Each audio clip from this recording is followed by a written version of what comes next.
Silent కూర్చున్నాడు. అతనికి కావాల్సింది కూడా అదే.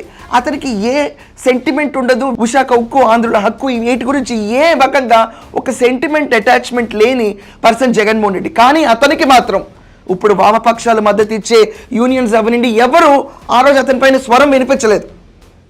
కనీసం నిర్లక్ష్య ధోరణిలో ఉన్న జగన్మోహన్ రెడ్డిని ఎవరు పట్టించుకోలేదు. కానీ నారా లోకేష్ మాత్రం ఇక్కడ సీరియస్గా అందుకే ఇంతమంది చచ్చారా అన్న వర్డ్ తీసుకొచ్చారు. కూటమి ప్రభుత్వం ఎన్నికలకు వెళ్లే ముందు విశాఖ స్టీల్ ప్లాంట్ని ప్రైవేటీకరణ మేము చేయము, దాన్ని ఆపుతామన్న ప్రామిస్తో ఎన్నికలకు వెళ్ళారు. అదే రీతిలో మనం చూసుకుంటే వాళ్ళు ప్రైవేటీకరణ కానివ్వకపోగా 11,440 కోట్లు వాళ్ళు ప్యాకేజ్ తెచ్చారు. దీనికి 3 బ్లాస్ట్ ఫర్నేస్లు పునర్ప్రారంభించి సామర్థ్యం పెంచడానికి ఈరోజు ఎంతో తోడ్పడింది.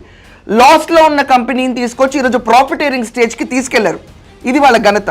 ప్రాఫిట్లో తీసుకొచ్చిన వాళ్ళపైన కూడా వైసీపీ పెయిడ్ బ్యాచ్ కొంతమంది చేపించిన రెచ్చగొట్టే వ్యాఖ్యలు నిన్న చాలా చీత్కారానికి గురైనవి.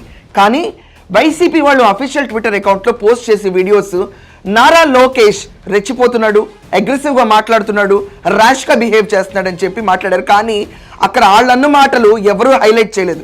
ఎడిటర్ వేయండి ఇక్కడ ఒక్కసారి.